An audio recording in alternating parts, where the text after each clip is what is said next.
Hi, Fabio. Let's see what you did in this set. Fathers staying home while mothers work. Let's see.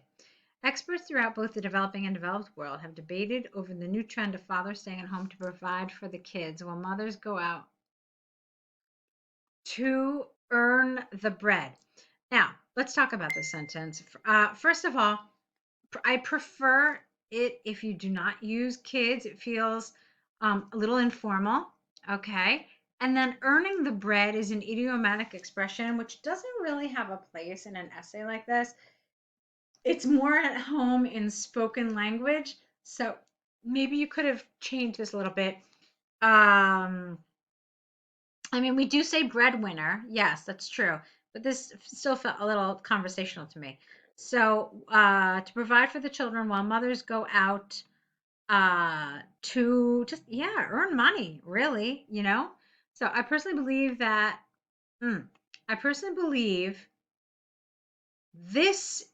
you could have said, I personally believe that this is a positive change in the parent's lifestyle. One parent or multiple parents. You probably mean both in the fathers and the mothers. So it should have been S apostrophe. This says, we'll argue the advantages and disadvantages of such a choice. Using examples from the UK government and Oxford University demonstrate points and you prove arguments. Okay, careful, because this doesn't ask you to talk about the advantages and the disadvantages. It asks you, why is this happening? And then it asks you if it's positive or negative. So,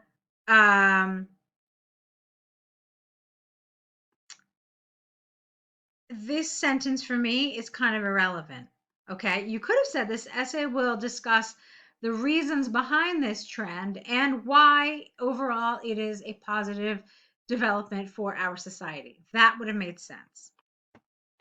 All right, so let's continue. On one hand, there is ample evidence that the time where only mothers should stay at home to nurture their kids. All right, careful with the grammar here, Fabio. On one hand, there is ample evidence that the times when mothers only stayed at home to nurture their children are obsolete in modern society. The central reason behind this is twofold. Firstly, women gained a certain position in the marketplace due to their capacity to deliver equal or higher results than men, MEN. Now, women have the opportunity to earn more than their male counterparts. Okay, could you say something more about that? Secondly, fathers staying at home allow mothers to fulfill their career needs and take a no and take a large burden or a large load from them. This demonstrates that this demonstrates that sharing responsibilities develops better bonds. It doesn't really. Where did you show us that? You're telling us that it doesn't, but you have to prove it to us. Do you understand what I mean? So it doesn't demonstrate it. You could say instead, the result of this is that the couple develops better bonds, but it doesn't demonstrate it. Okay. It doesn't prove it.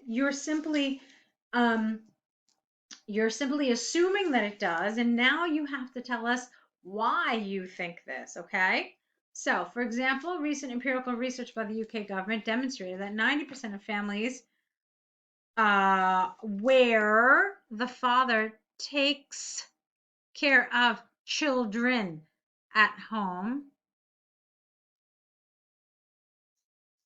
create 90% of the families where the father takes care of children at home create no s better conditions for the women to succeed in their career. Therefore, it is inclusive and clear.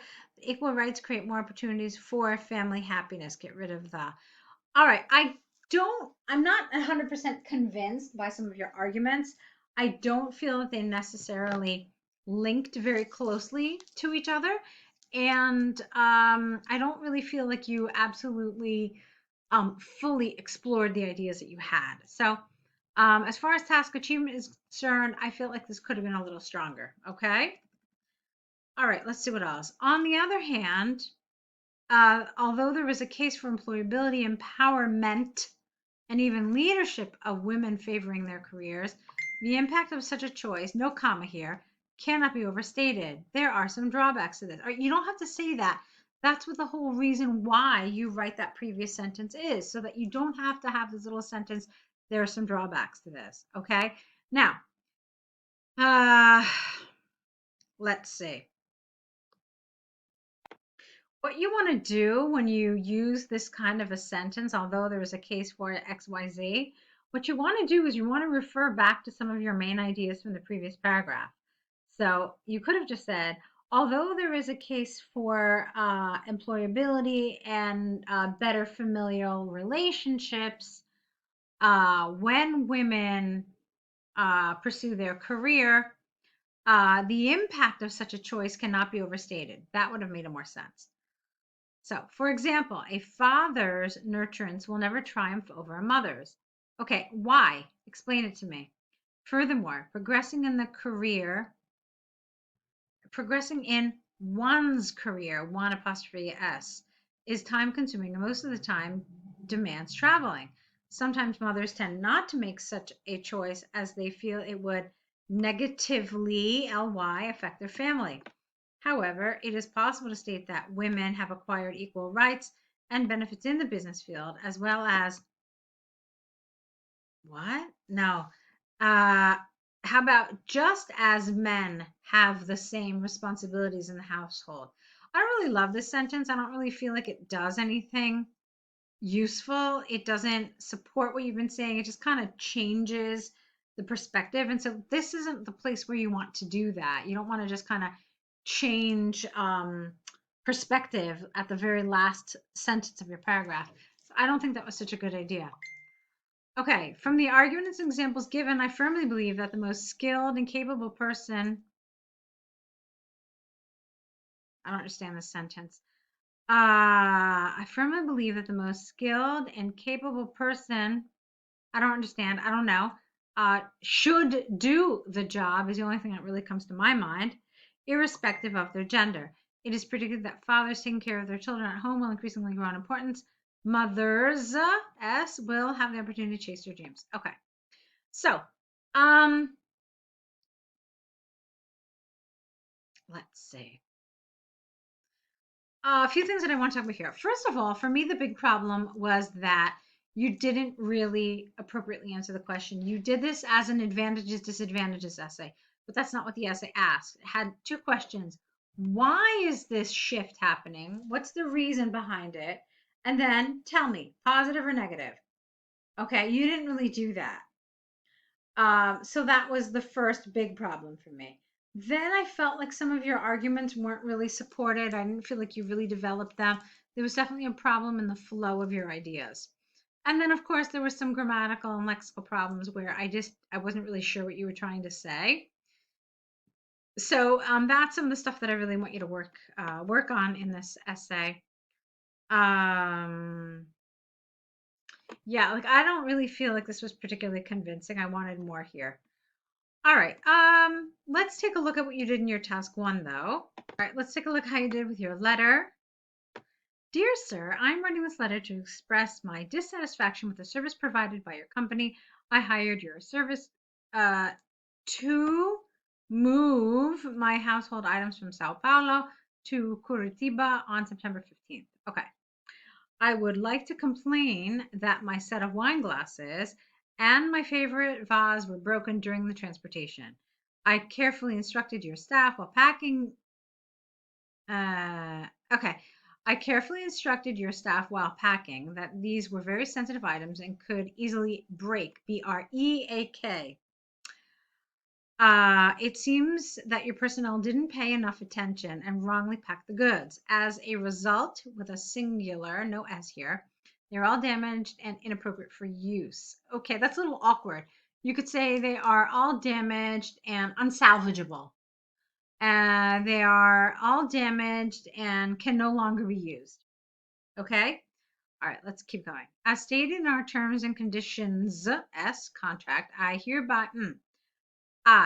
hereby claim No, I hereby request a full refund. Please get rid of the comma. Please find attached pictures of the broken items for your reference. Furthermore, I kindly ask you, okay. Furthermore, I kindly ask you to train your staff better to avoid a similar situation in the near future, not nearby, near future. I hope you understand my complaint and reply to me immediately. Please feel free to ask for any additional information. I look forward to hearing from, no, I look forward to hearing from you promptly. Okay, then regards is not appropriate here because you started dear sir, which means you don't know the person. So you're supposed to finish letters like this where you don't know the name of the person you're writing to with yours faithfully. Okay. Okay, so this was all right, but there was a lot of there was pretty consistent mistakes throughout. So you want you to be careful about that, all right? There was some consistent grammar issues here. So go ahead, correct these. Let's see more work from you. Let's keep working. Let's keep improving. And I'll be waiting for your next set. Good luck.